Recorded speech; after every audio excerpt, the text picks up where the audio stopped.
Good afternoon and welcome to the joint general session of the ISO Board of Governors and Western Energy Markets governing body. Please note that this meeting is being recorded and currently all attendees are in a listen-only mode. There will be opportunity for public comment throughout today's call, at which point we will give you all instructions on how to enter the comment queue. With that, I'll now like to formally begin today's call and turn it over to Roger Collinton with the California ISO. Please go ahead, sir. Thank you, Silas, and good afternoon, everybody. Welcome to the joint general session meeting, our last one of 2024. Let me start out with our roll call, and then we will turn it over to our chairs for some comment. Vice Chair Bornstein. Here. Member Campbell. Here. Member Decker. Here. Governor Edo. Here. Governor Galitova. Present. Chair Konzioka. Present. Governor Leslie. Present. Member Prescott. Here. And Chair Shorey. Here. And Vice Chair Wagner. Here. Thank you, governors and governing body members, all present, all here. We have a full quorum and we may move forward. With this, let me introduce the next agenda item, which is our chair welcome. And then from there, we'll move to public comment. So let me turn it over to Chair Konzioka. Thank you, Roger. Rob? Yeah. Can you hear me? Yes, it's a little soft on my end for you for some reason, but we can just turn up our volume. Maybe get a little closer to your mic if you need to. Okay. Let me just do another audio check. Can you hear me now? That's good. That's better. Okay. Welcome to the last joint Board of Governors and governing body meeting of 2024. We thank you for your interest in today's meeting. And should there be any items that warrant contribution, your comments are appreciated. December is a great time to reflect upon the past year and contemplate what the next year brings. We end 2024 on a high note for performance and value of the WEM and look forward to 2025 with much optimism. There are numerous people and entities that have contributed to this success and future. The CAISO leadership and staff are first and foremost. But as we did not have a governing body general session meeting yesterday, I would like to focus on and highlight the body of state regulators, BOSR, and the Regional Issues Forum, RIF. Starting with BOSR, we have much to thank for the time and effort of the BOSR to provide guidance on those issues most important to the BOSR. It all starts with leadership. Leadership makes things happen. Nevada PUC Chair Haley Williamson served as the BOSR chair for most of the year. New Mexico PRC Commissioner Gabriel Aguilera served as vice chair for most of the year and is now the BOSR chair. And Idaho PUC Commissioner John Hammond is now the BOSR vice chair. They had an outstanding year. The governing body appreciates all the work of the BOSR. Two items that are particularly noteworthy are the BOSR's engagement and input on the ISO's 2024 Policy Initiatives Roadmap process and the West-wide Governance Pathways Initiative Step 1 proposal. Both items were shaped greatly from the input BOSR provided. I would also like to thank the Western Interstate Energy Board staff that provides significant support for the BOSR activities and efforts. Next, I would like to highlight the RIF. The RIF delved into new territory in 2024, addressed substantive issues, and provided specific guidance to the governing body. The leadership of Chair Meg McNall of Thompson-Coburn, Vice Chair Allie Mace of EPA, Secretary Lindsay Schleckaway of NVE, and all the sector liaisons improved on the great work and changes made by the 2023 team. I would like to highlight just two accomplishments of the RIF in 2024. The RIF was a major impetus for seeking approval to increase the storage bid cap limits, which was expedited by CAISO staff, approved by FERC, and implemented by CAISO during the summer. The RIF also embraced the opportunity to shape and provide input to the ISO's 2024 Policy Initiatives Roadmap process.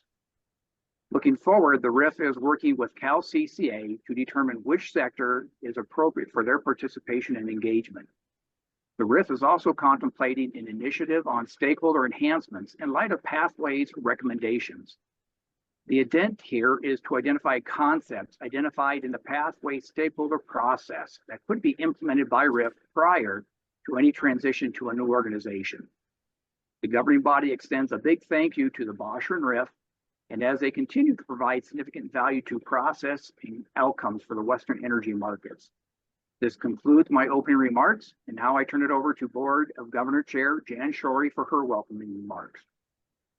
Yes, thank you, Rob. And I'm pleased to see that we have such a good turnout for this meeting, despite the fact that we're at the very end of the year. There are people that are still hanging in here with us. So thank you all for your willingness to join us today.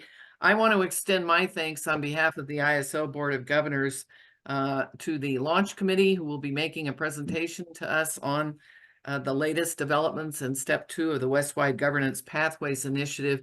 Really, they've done such yeoman's work and a pretty remarkable time frame to get this all accomplished. So we'll all look forward to hearing that report later in today's meeting.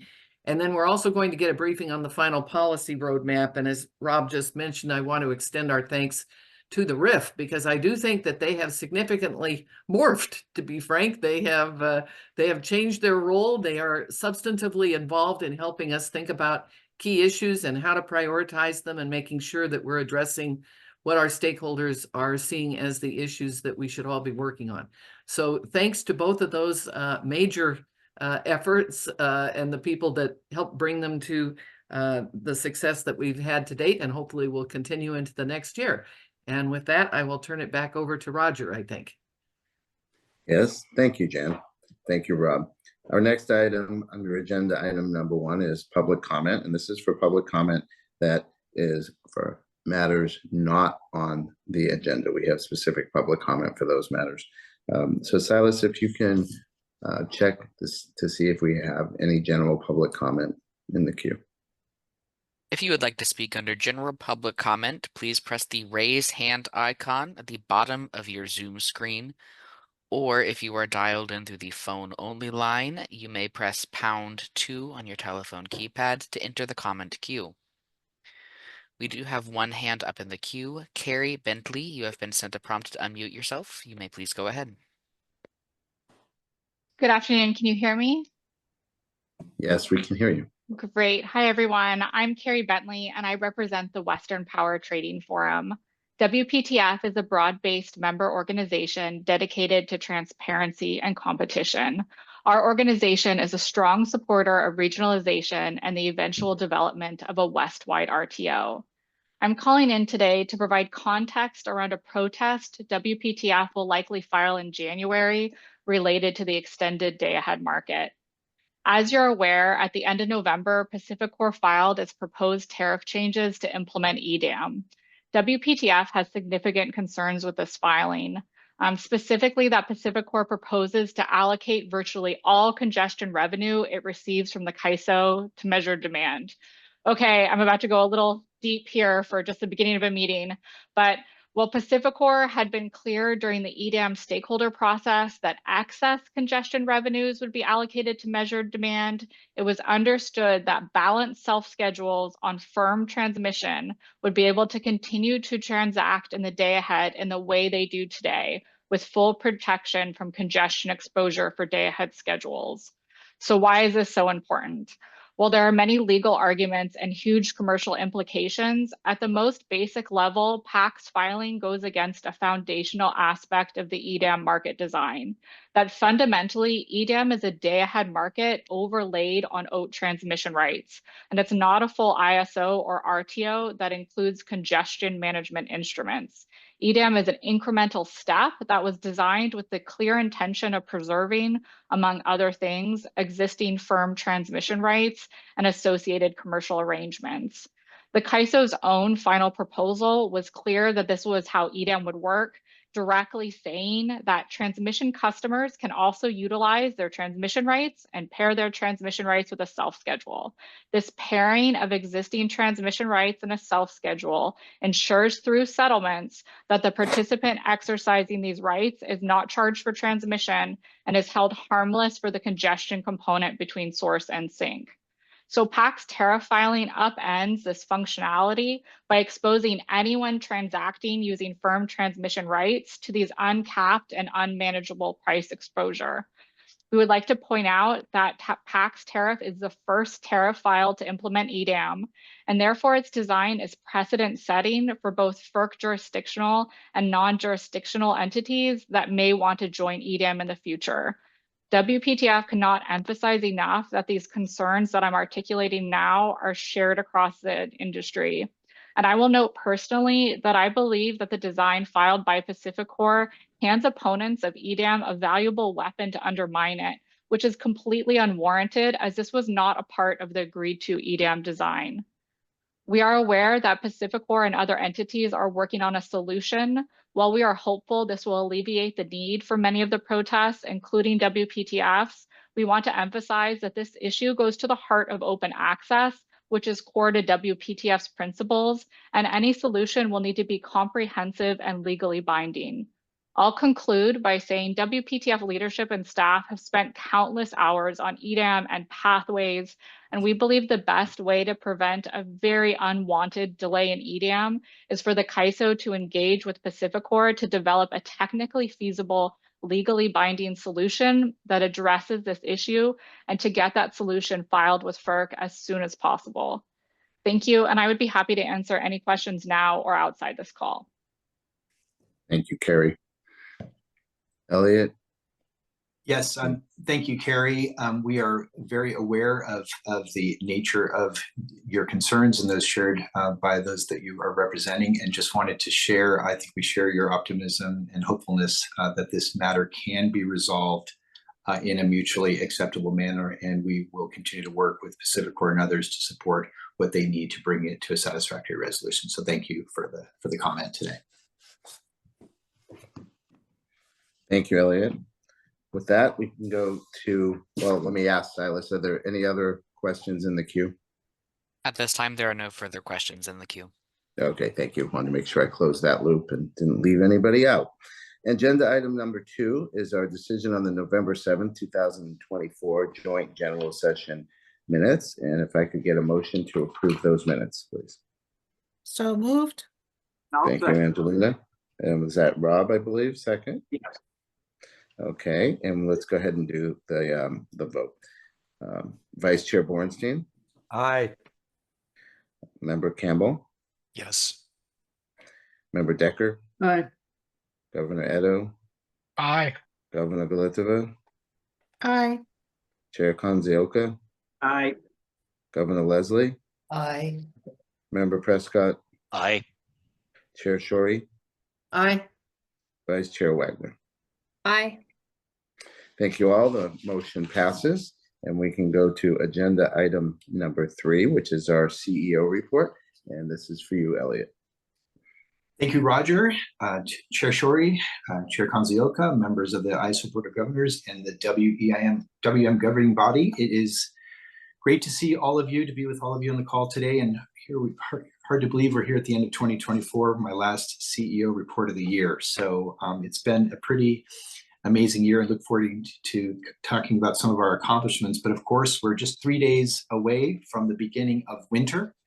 And of course, reliability is always a job number one. We've already turned our attention to the winter. I wanted just to call out a couple of items from the CEO report, just to give you a sense of how we feel moving into winter. You know, our forecast team is actually expecting above normal temperatures across California and the desert Southwest from December through February, with the highest likelihood of above normal temperatures for the areas further south. On the contrary, up in the Pacific Northwest, there's a greater potential for below normal temperatures. So our team will, of course, be closely monitoring those conditions. On the precipitation side of the equation, we did have a very wet first half of November that put Northern California above normal for rainfall. through early December, but then precipitation across California has dissipated a bit getting into December. And between now and February, we see a risk of below normal precip for the desert Southwest and a higher likelihood of above normal precipitation for the Pacific Northwest. So we're going to be keeping a close eye on the forecast, temperature, and precipitation.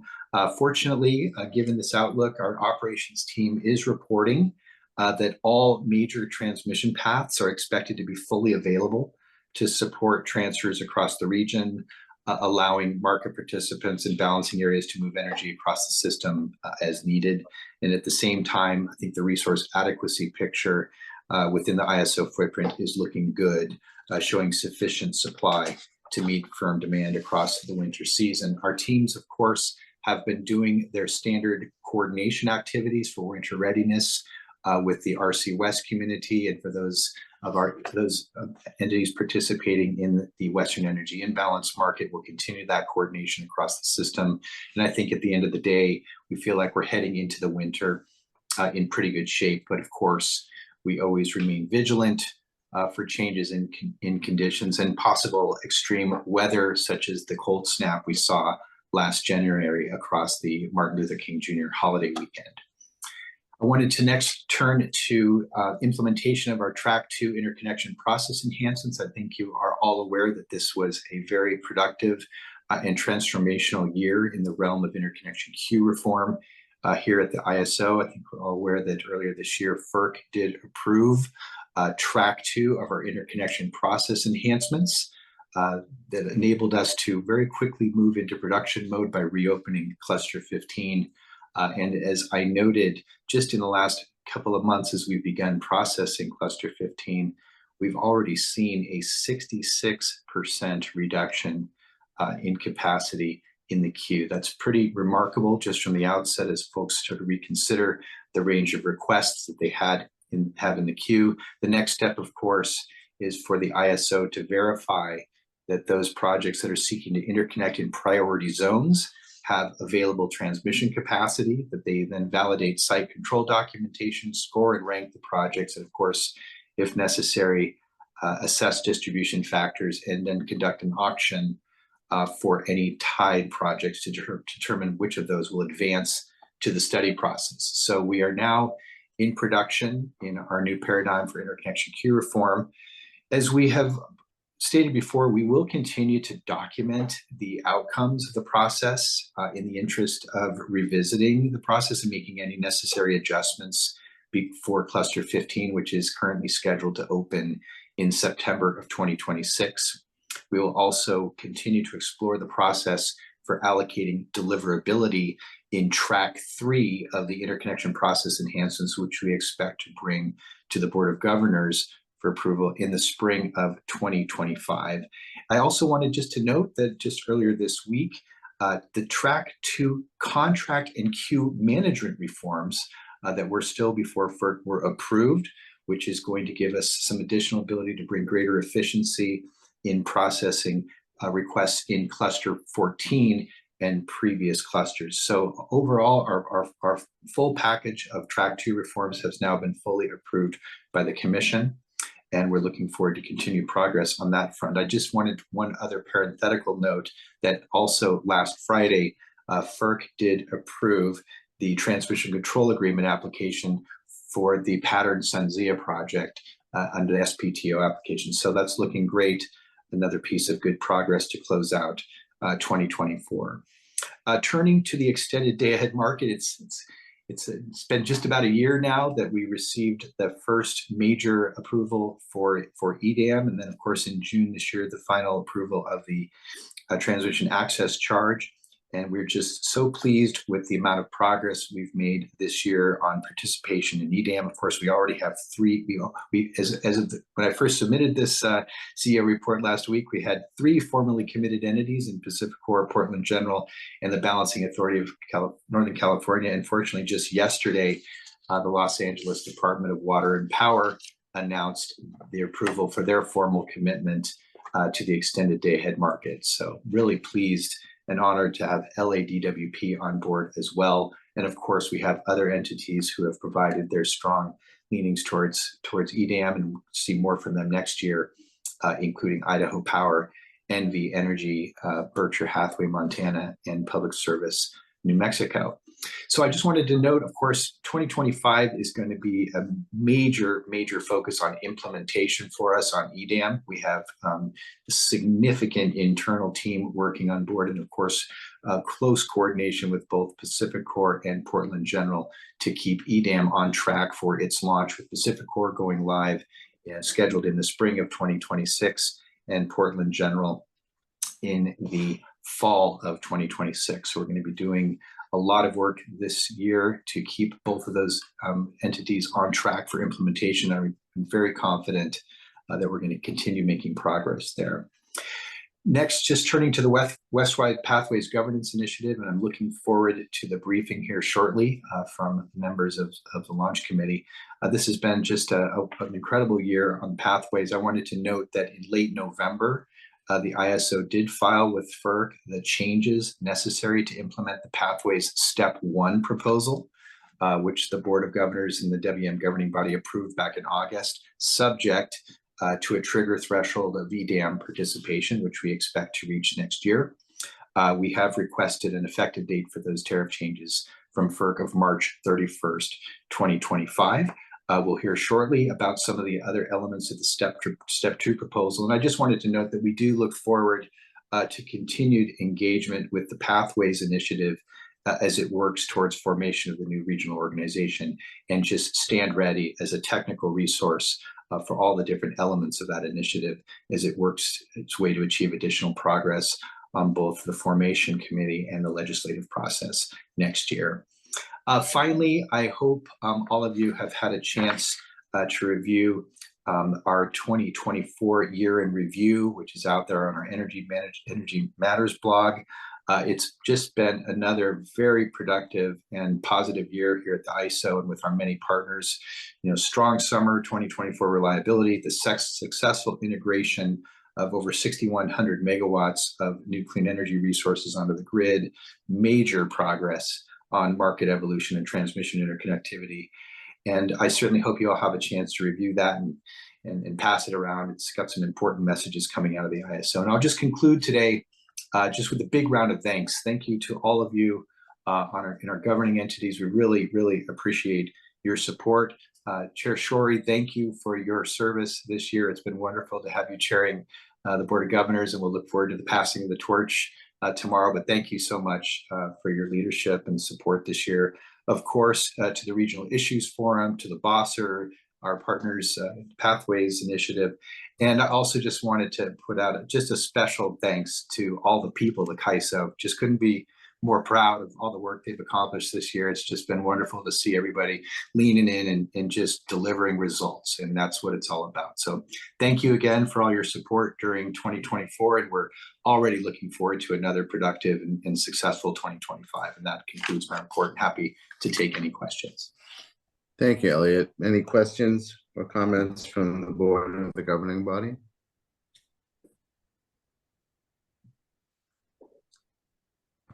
Okay, I don't see any hands up or hear anything. So with that, we will move on to our next agenda item number 4. This is the briefing on the Westwide Governance Pathways Initiative that Elliot referred to. And to introduce the topic is our Vice President of External Affairs, Stacy Crowley. Good afternoon, WEM governing body and ISO Board of Governors. As Roger and Elliot and others have said, we are looking forward to hearing from the launch committee members to brief us on their recent work. This year, the committee did accomplish an impressive amount of work, successfully completing both their Step 1 and Step 2 proposals.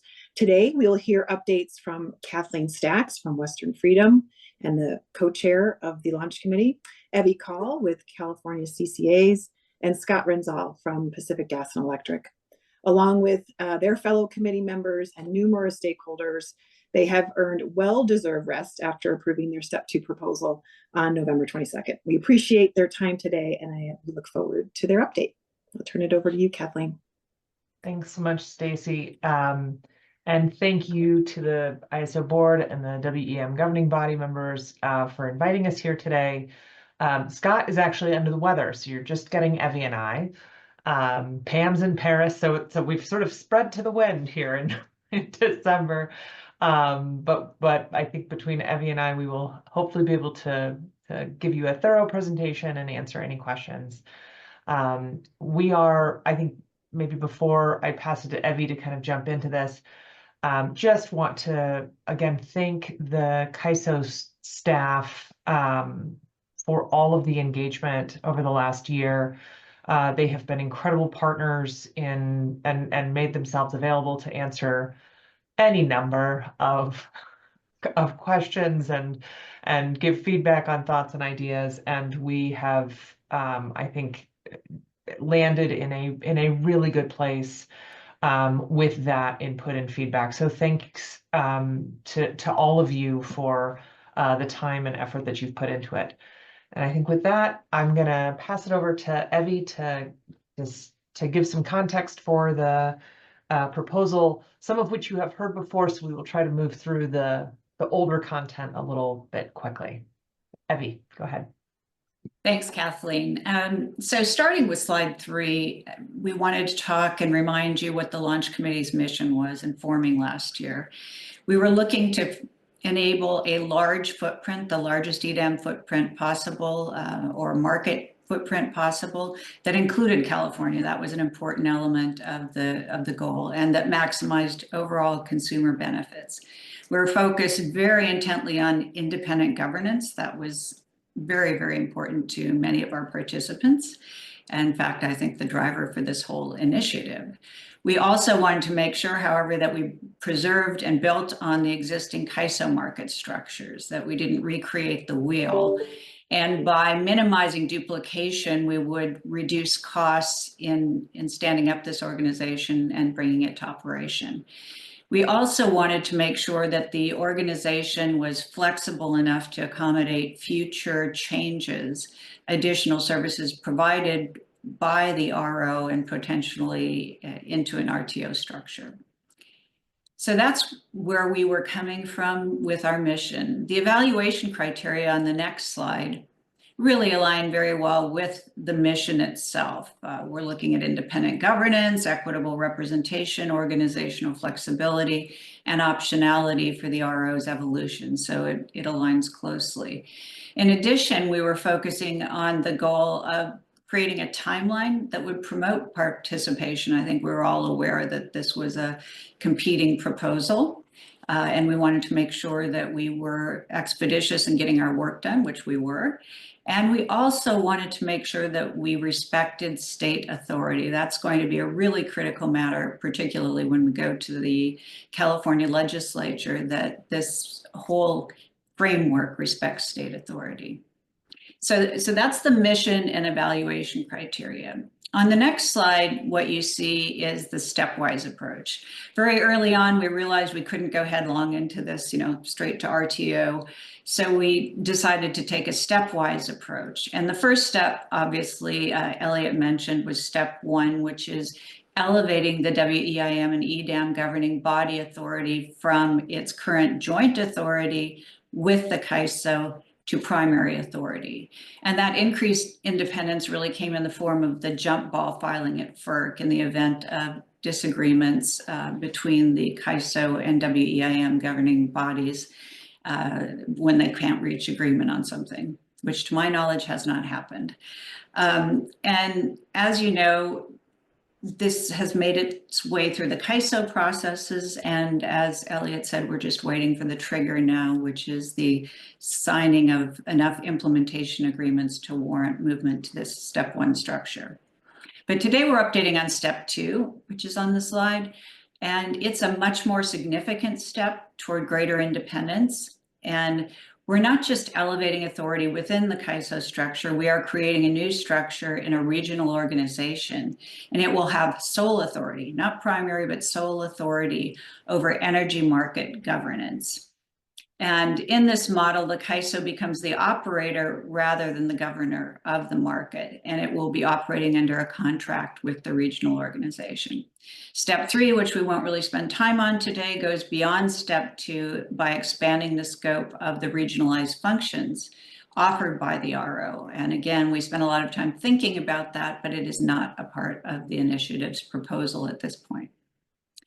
So moving on to the next slide, just quickly, this is a reminder that all of the roles that the CAISO serves, with the exception of the WEIM and EDAM markets, will stay as they are. They'll stay intact. In fact, that was a critical factor in gaining the support of key stakeholders.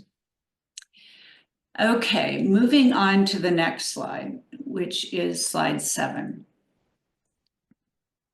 So what we had to think about was, how do we create this independence in a way that can be seen by those who are really interested in greater independence? Where do we insert changes in the system that will move toward that goal?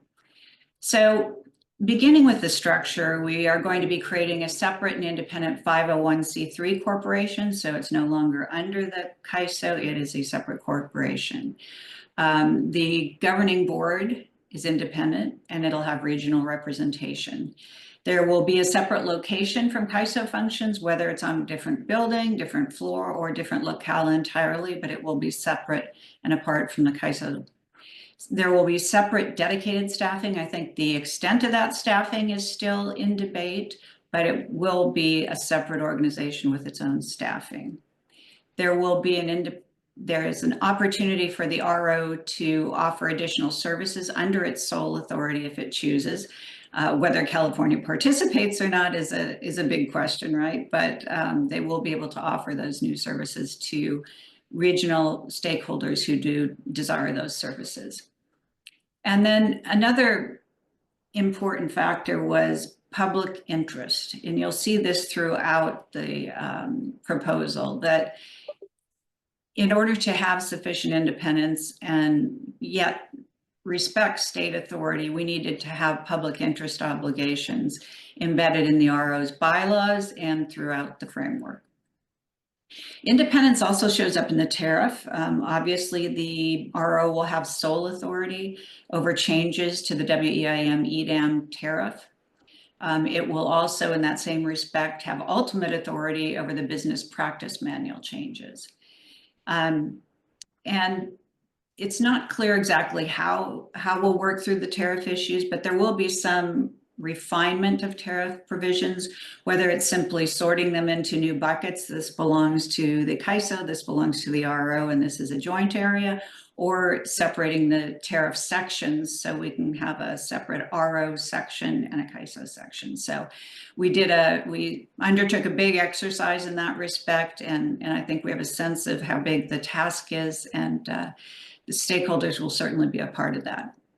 And then finally, and really critically, the RO will have the authority to make Section 205 filings under FERC jurisdiction. Under the existing and the Step 1 models, it is the CAISO who holds that authority, but that authority will now also be vested in the RO. And then also the independence shows up in the CAISO relationship. So as I mentioned, the CAISO relates to the RO under a contract, a performance contract for operating the market. In that vein, they will also be doing regular evaluation of CAISO performance under the contract, leading to, again, independence from the CAISO. There will be advisory input by the RO in hiring the CAISO vice president who will oversee that contract performance. And there will be joint reporting in the independent market monitoring function. So in addition to these indicia of independence, the new framework integrates broad stakeholder and public engagement, as I mentioned. At its heart is a robust stakeholder process, and it's called the Stakeholder Representative Committee, or the SRC. And it gives a higher profile to stakeholders than they have today with the CAISO process, and it does that through indicative voting. That's certainly less than the SPP approach, where the voting is more binding, but it is more than the CAISO approach. So it's kind of a compromised position between those two outlooks. So that indicative voting will be a part of every new initiative that works its way through the RO. And in addition to this stakeholder process, the RO is going to have input from a suite of advisory bodies. It will hear from the BOSR, the Body of State Regulators. There will be a consumer advocates organization that provides its input into the processes. There will be an Office of Public Participation. As you can see, there's a lot of public interest focus here in the design.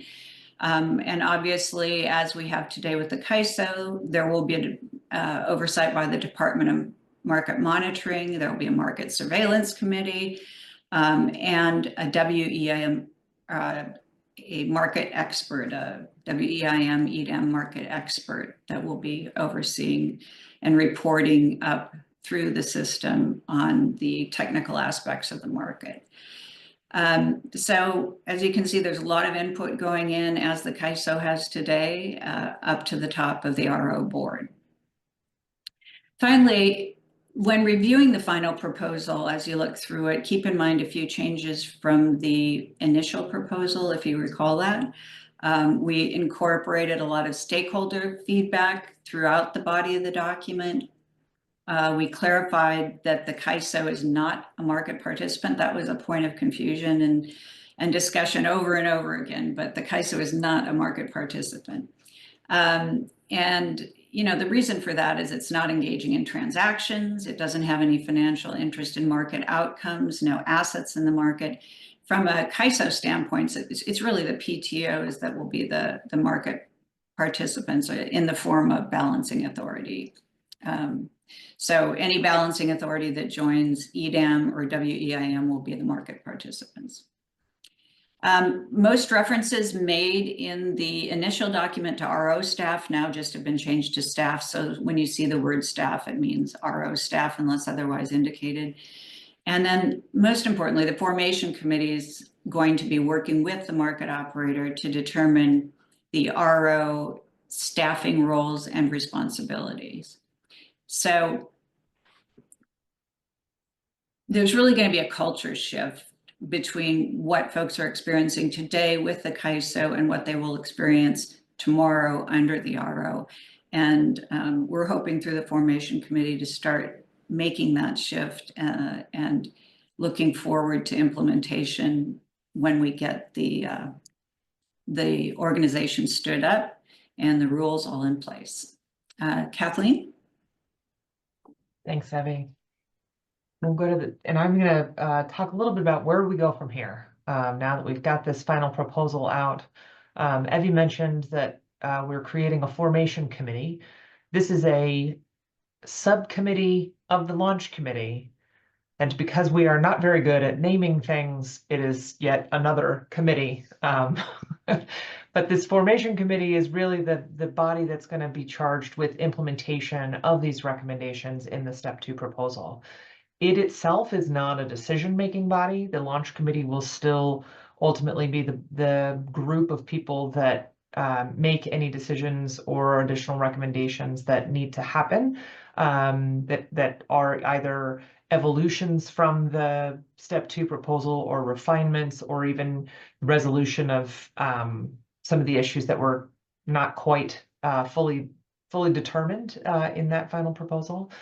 But this formation committee is going to start its work in January. It consists of up to 10 members of the launch committee, representing different sectors. I think we have 7 at this point who have volunteered to take this on. And I think the good thing is that we have put this together with the intention of making this transition in a way that gets as much input from those who will be touched and impacted and should have a say in how we actually approach this transition. So we have included some language about including a less than quorum number of the WEM governing body members and the CAISO Board of Governors as liaisons to the formation committee. We set this up intentionally and are hoping that the CAISO will work with those bodies to determine who wants to serve. This does not just have to be one. We're just, so long as it's not a quorum of either body, we would welcome the participation and input from both of those bodies. In addition, we've had some conversations with the Bosser, and I know there was some discussion at their meeting at the end of last week. I have actually no idea what day it is today. So I think that was the end of last week, about having a Bosser representative help also participate in this formation committee process to ensure that we have ongoing input from regulators across the West.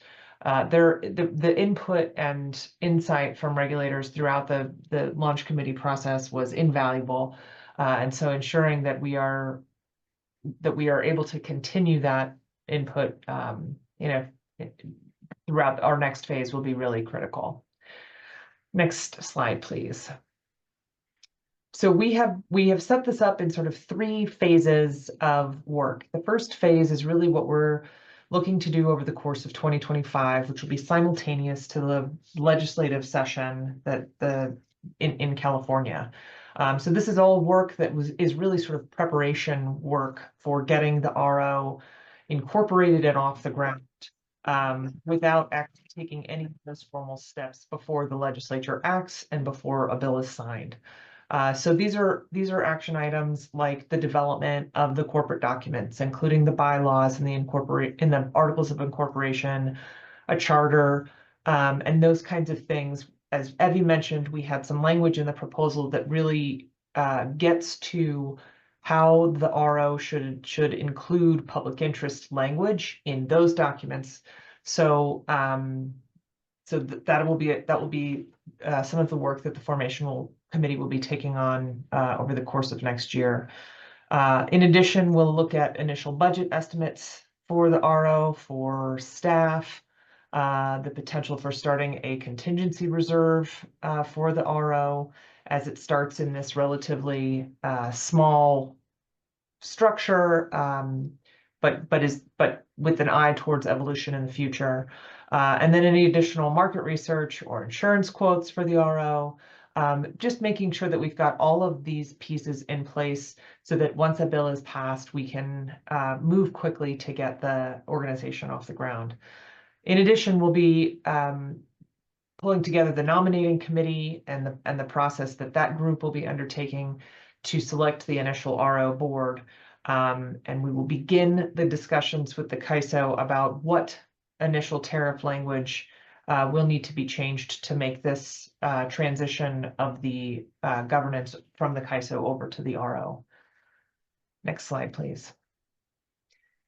In addition to that tariff language that we will, again, just have some initial discussions on, we'll also start the initial discussions about the contract language between the RO and the CAISO.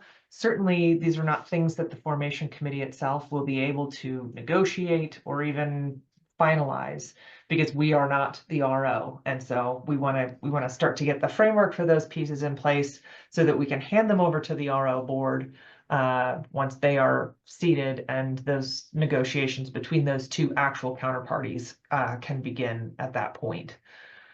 Other items that we'll be able to work on over the course of next year: position descriptions for staff and board members, getting an executive search firm in place, working with the consumer advocates to create the initial consumer advocate organization, thinking about what that Office of Public Participation should look like from day one, finalizing some of the details around the stakeholder process, including a remand process, and then beginning really an initial list of stakeholder initiatives for the RO board to consider, which will hopefully set the framework for the RO moving beyond this initial very limited stage into an organization that can take on additional corporate responsibility and additional structure, so that it can continue its evolution and ability to respond to and serve additional markets and transmission services as the rest of the West demands them on a voluntary basis. So really getting that groundwork in place over the course of 2025. The next couple of phases then, of course, will be the actual incorporation of the RO once a bill is passed, And then once we have a board seated and initial staff in place, the true transition of all of these pieces to that RO, and then the dissolution of the launch committee. Although likely we will all be engaging through the more formal stakeholder process as we move forward. So we look forward to working with all of you through this process. We look forward to working with the BOSSer, and we look forward to working with the RIF and the staff at the CAISO on the implementation of the stakeholder process as we've envisioned it. We've already started some of those conversations as well, and I think we are optimistic that we're going to be able to provide a very inclusive process over the course of the next couple of years to get the RO off the ground. I'm going to pass it back to Evie to talk a little bit about legislation, and then I'll wrap it up with sort of the final stakeholder next steps. Yes, thanks. So we are working on legislation. As you know, the bill is going to be sponsored by developed and sponsored by the IBEW and NCPA. So what's critical about that is those were two opponents last time in the legislature. They are now carrying the bill themselves, which I think is just an excellent outcome. And the nature of the legislation really has to be twofold. First, it has to modify 345.5 in some way, which today requires the CAISO to manage the markets. So it will need to relieve the CAISO of that obligation and at the same time enable others, particularly the PTOs who participate in the CAISO, to participate as balancing authorities in this new market. So it's giving the authority and the permission to change the market structure.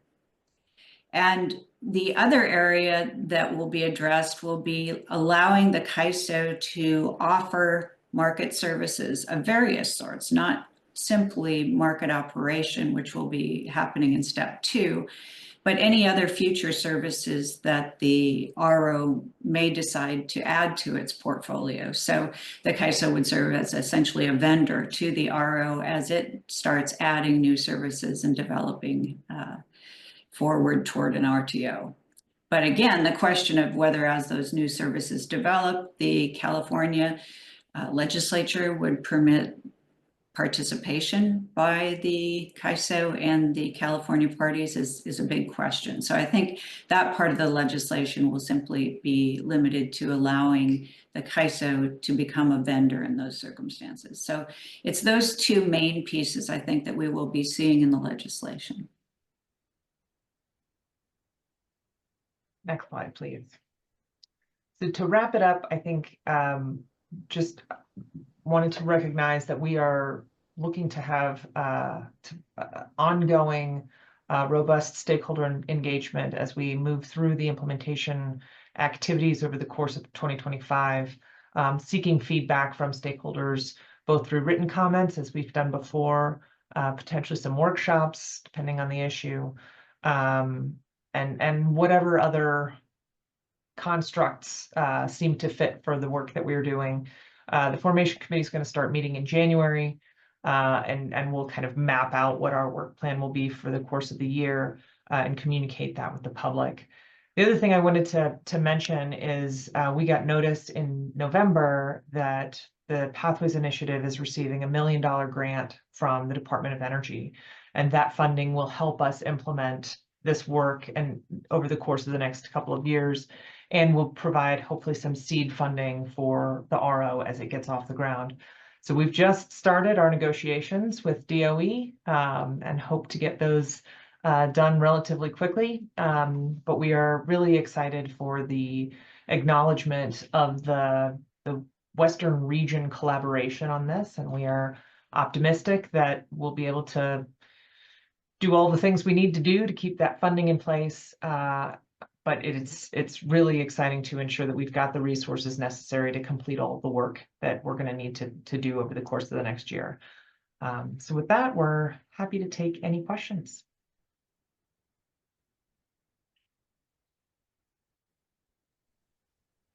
Any questions from the board or the governing body?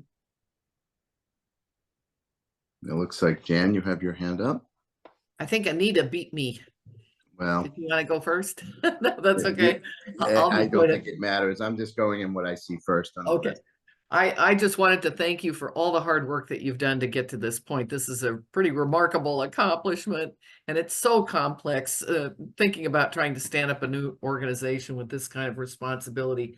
So I'm hoping that the two of you are going to volunteer to be part of the Magnificent Seven, it sounds like, that you've lined up to take on the formation committee responsibilities.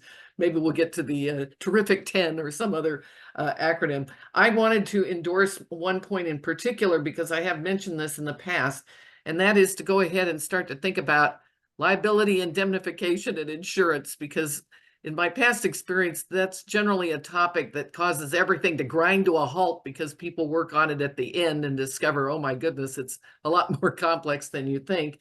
And there's a direct trade-off in terms of the cost of the insurance is totally related to what kind of risk you're asking the insurance company to take. And yet for the parties to the agreement, they'd like to dump all of the exposure off on an insurance company. So I just wanted to call out and thank you for including that as one of the early action items. Thanks. Thank you, Jan. Anita, I don't see your hand up anymore, but are you still wanting to comment or question? No, I'm good. Sorry, I didn't mean to diss you. I let Jan go first. There any other comments or questions from the governing body or the board?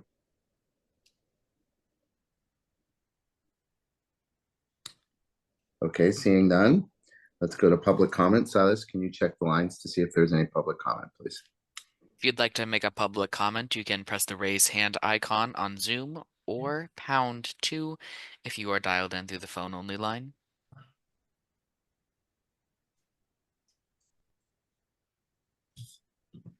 Not seeing any hands up in the queue at this time. Thank you, Silas. Thank you, board and governing body, and thank you, launch committee, for your presentation. That was very helpful, very informative. We can move to agenda item number 5 now, which is the briefing on final policy roadmap. And here to introduce that topic is our Vice President of Market Design and Analysis, Anna McKenna. Anna?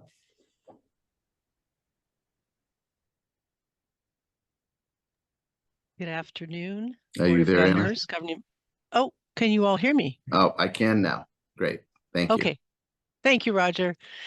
Well, good afternoon, Board of Governors, governing body members, colleagues, and members of the public. I am pleased to introduce this briefing to you. Amelia Blanke, the Principal Economist and Director of Market Strategy and Governance, will be walking you through the roadmap and the process that we engage in this year. I wanted to thank all stakeholders, staff, and in particular the Regional Issues Forum for working with us to arrive to this point and for having accomplished our collective goal of creating a policy roadmap that is more driven by stakeholder input and is also a concerted effort to work through the many requests and trade-offs, which I believe has produced a more viable and more supported roadmap. And before I turn it over to Amelia, I wanted to take a brief moment to thank all stakeholders, staff, regulators, all of you governors and governing body members, and my colleagues for your continued support and engagement throughout the year. And I wish you all a very happy holiday season. Amelia. Thank you, Anna. And afternoon, Chair Shori, Chair Kangioka, and the members of the WEM governing body and the California ISO Board of Governors. It's my pleasure to be here today to introduce you to our policy initiatives roadmap for 2025. It feels appropriate to really bring the year to a close with a look forward to what we will be doing in the new year. As you all are aware, this roadmap is the result of a new process. I'd like to highlight here that that process is absolutely dependent on the critical input of stakeholders. We're incredibly grateful for that input and particularly want to call out the contribution of the Regional Issues Forum. Their role is important in both and refining some of the initiative proposals, as well as in highlighting the urgency of some requests. And in that, I want to echo some of the initial statements of both Chair Shori and Chair Kangioka.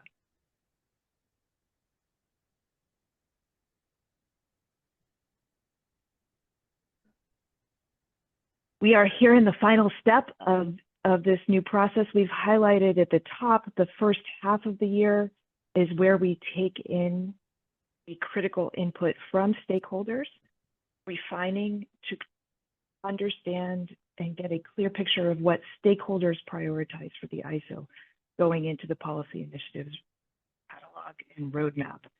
That second part of the year involves CAISO staff, and I need to thank a large number of people for their contributions to this process in refining and prioritizing against other ISO strategic objectives as we formulate the policy roadmap.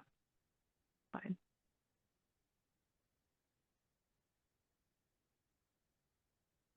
We're highlighting here the critical input from stakeholders, both in proposing initiatives, presenting initiatives, consolidating and refining those, as well as in prioritizing the final catalog.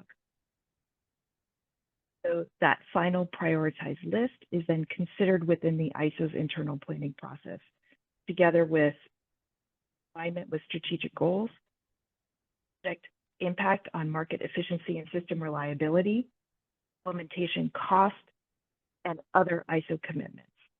Next slide.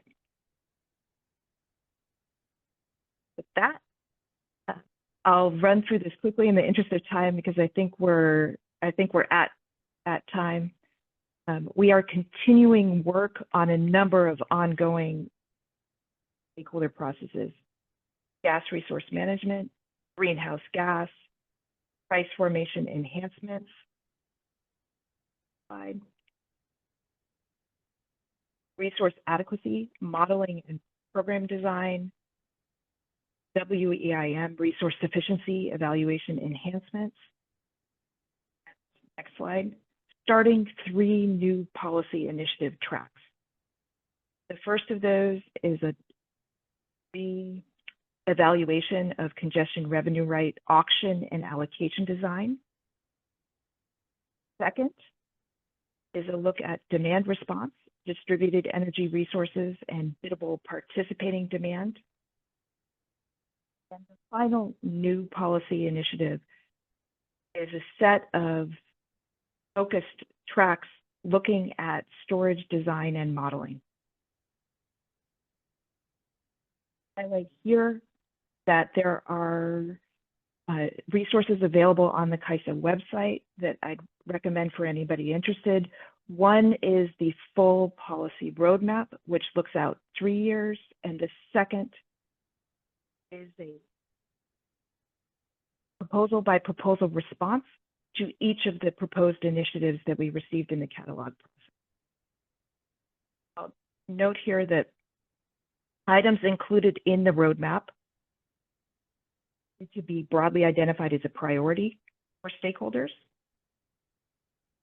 just and reasonable, feasible, contribute to reliable and efficient operation of markets, and align with ISO strategic objectives. We reviewed all of the 132 submissions we received and provided a public position for each. We encourage all of the wonderful stakeholders who submitted those to review those documents and potentially resubmit those as we begin the 2025 catalog and roadmap process. Next slide. This gives a summary of the disposition and the results for the 49 that made it through the first half of the year. Of the total of 132 submissions, the majority were not catalog items because in the vast majority of cases, they were already being considered in one of the CAISO's existing stakeholder processes.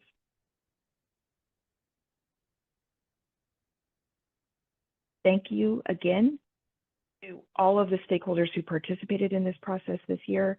Thank you to CAISO staff, and thank you to the RIF for their participation in this process. We look forward to beginning the 2025 and are soliciting feedback now informally on the process itself, but we will be soliciting formal feedback on the 2025 process in January of 2025. Thanks for your attention and your questions. Thank you, Amelia. Any questions or comments from the governing body or the board? And I see, and I don't know in which order, but I see Rob and Andy, so I'm going to start with Rob.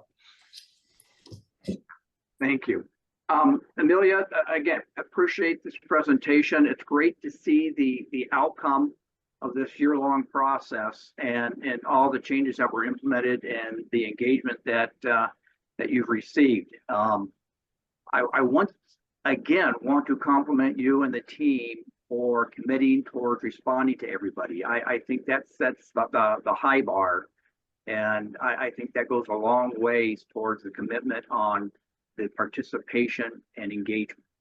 On slide 31, that's really good information. And my question is, were there any items, any submittals that didn't make it through the process that seemed to have a lot of support? In other words, support by more than one entity that didn't make it through the process and didn't kind of fit in. And what's happening if that did occur? We had proposals that had support from more than one entity, are not included in an initiative on the policy roadmap. In those cases, we've offered an explanation for why. In some cases, they simply were not aligned with ISO strategic objectives, and or we were not able to prioritize work on that with above any of the other items that were on the roadmap. And so are you still going then to work with them, help them figure out how they can get it better aligned from their perspective, or is that just the end of the road? We encourage them to resubmit it in the 2025 roadmap process separately. In many cases, we've been able to identify a venue where they can advocate for work on that particular issue. Excellent. Thank you, Amelia. Thank you, Rob. Andy, we have you next, and then I will, after our comment with the governing body and the board, I'm going to go to Scott Renzel, who I skipped over, and I apologize for that. But Andy, why don't you go ahead? Great. Thank you, Roger. Thank you, Amelia. I second Rob's appreciation. I also wanted to add, I really like the documentation, just the really documenting the rationale, responses of CAISO to the different proposals. I think that's very, very helpful. Someone can just kind of pick this up and understand why things are put forward the way they are. So my question goes to not one of the slides, but in the actual roadmap, there's the 3-year work plan roadmap, and it has the nice sort of color coding with sort of policy development, decision, and then implementation. There's a few initiatives where it doesn't have like all of those steps on the chart. Like it maybe doesn't has policy development, but there's not a sort of a place on the calendar for a decision, or at least in one case that not for implementation. I wonder if you could sort of speak to that. I'd be happy to. We are in some cases at the very beginning working on a particular stakeholder process. In those cases, we have a lack of certainty about whether that will result in something that we need to bring to you for a decision or a change that we need to implement. So we're committing to consideration, but we don't have enough information to determine that we are likely at this point to need to implement something or bring it to you for a decision. Thank you. Thank you, Andy. I'm sorry for a little bit of confusion. I had Scott on my list, but I don't think that he did have additional comments for the launch committee. And so next we can go to public comment. And we have from the RIF, we have Meg McNall. So Meg, are you available? Yes, I am. Can I just do a quick sound check? Can hear you excellent. Wonderful. Loud and clear. Wonderful. Well, good afternoon, governing body members, CAISO governors, and CAISO management and staff. I'm really happy to be here today on behalf of the RIF to talk about the roadmap. And it has been a really great new process this year. And so wanted to first extend thanks to Amelia Blanke and her team for all of the work that the CAISO staff put in developing this document. There was copious attention paid to the input and the comments of stakeholders throughout the process. And so I wanted to start by just acknowledging that. So in terms of the RIF's role this year, as you all know, our role was new. We, in 2024, took on one of the changes in the Governance Review Committee's last set of reforms, and that included implementation of a roundtable regarding the policy initiatives catalog and roadmap. And our work on that roundtable process really started in late 2023 with some coordination with the ISO staff on process and timing. And that continued into the first quarter of 2024 with outreach by the RIF sector liaisons to sector members, and also with review by the liaison group of the various policy initiative submittals that stakeholders themselves put into the CAISO process. So we used that as part of our data source for the actual roundtable discussion, which happened at the ISO's offices in March of this year. The purpose of the discussion was really to illuminate areas of cross-sector support for different policy proposals or topics where stakeholders felt that potential changes to market rules and policies were needed. Following the March discussion, the RIF published a report, which is posted on the RIF website, and that documented the findings of the roundtable process.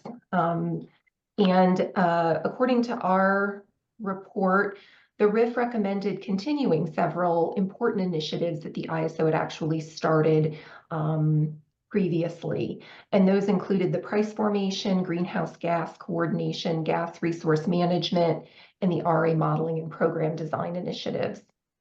The RIF report also stated support for either starting a new initiative or re-engaging on some preliminary initiative processes, including in the areas of resource sufficiency evaluation, transmission planning process enhancements, intertie-trading, and demand response related topics. And we see in the roadmap that obviously the ISO is continuing with the first four initiatives that I mentioned that had already been underway. And it appears that the ISO is planning to move forward with re-engagement on the RSE related initiative and starting a new initiative on demand response in 2025, which is great. There were other initiatives that were supported by sectors or individual stakeholders, and those are being taken up as well, including CRR enhancements and energy storage related issues. And I'd be remiss if I didn't mention the ISO's expedited treatment of an initiative topic on bidding rules above the soft offer cap that various stakeholders had supported advancement of, and there was a fair amount of discussion of that at the RIF roundtable, and I wanted to commend the CAISO on its responsiveness to stakeholder concerns there. In terms of I'll add that to Amelia's point about some of the initiatives that maybe didn't advance through the process, just wanted to observe that not everyone may have received the exact disposition of every single initiative that they might have preferred.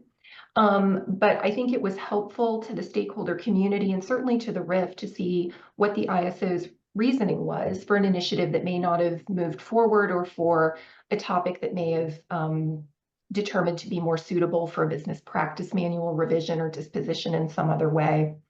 I'll also say that the roadmap is very ambitious, and it's going to require significant effort on the part of the CAISO and the stakeholder community to make sure that the topics that stakeholders identified as high priority items are addressed in a meaningful way throughout those multiple processes. The RIF is looking forward to engagement on those initiatives in 2025. And speaking of 2025, we are already in the planning stages for our 2025 roundtable process. There will be some sector outreach in the coming weeks, seeking input for initiatives to think about for the 2025 roundtable. We would be very interested in hearing from stakeholders on initiatives that maybe didn't advance and that we should take another look at as part of the 2025 engagement. More information on the process, timing, and venue for the 2025 roundtable should be coming out in the next few weeks as well.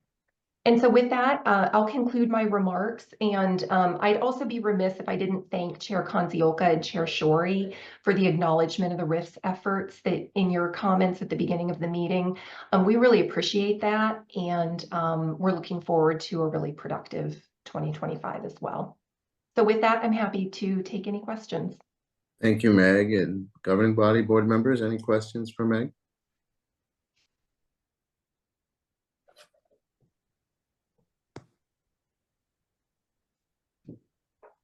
All right, seeing none.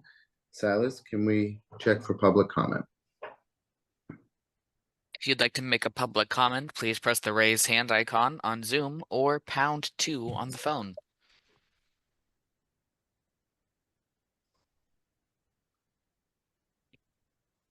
At this time, I'm not seeing any hands up in the queue. Thank you. With that, I think we can leave this item and go to agenda item number 5, which is our briefing. Okay, I'm getting confused on this. I'm sorry. Did we already do the briefing on the final policy roadmap? And that's yeah. So I'm it's out of order, and I'm not sure how I did that, so I apologize. It's agenda item number 6, so you'll all be relieved. We're about to end this with informational reports that, given that I apparently seem to be starting my holidays sooner. So we have the agenda item number 6, which is our informational reports, and inquire if there are any questions or comments from the board or the governing body on the informational reports that have been provided to you.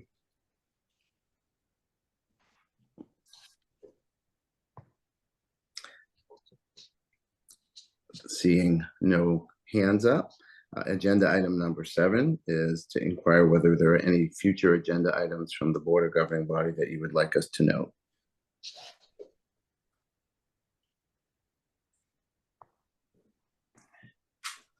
Excellent. Well, seeing nothing, we can now adjourn, and thank you everyone for your patience and for the excellent presentations today. Great. Thank you, Roger. Thanks, everybody. Thanks, Roger. Bye, everyone. Happy Thank you. holidays. Happy Happy holidays. Happy holidays.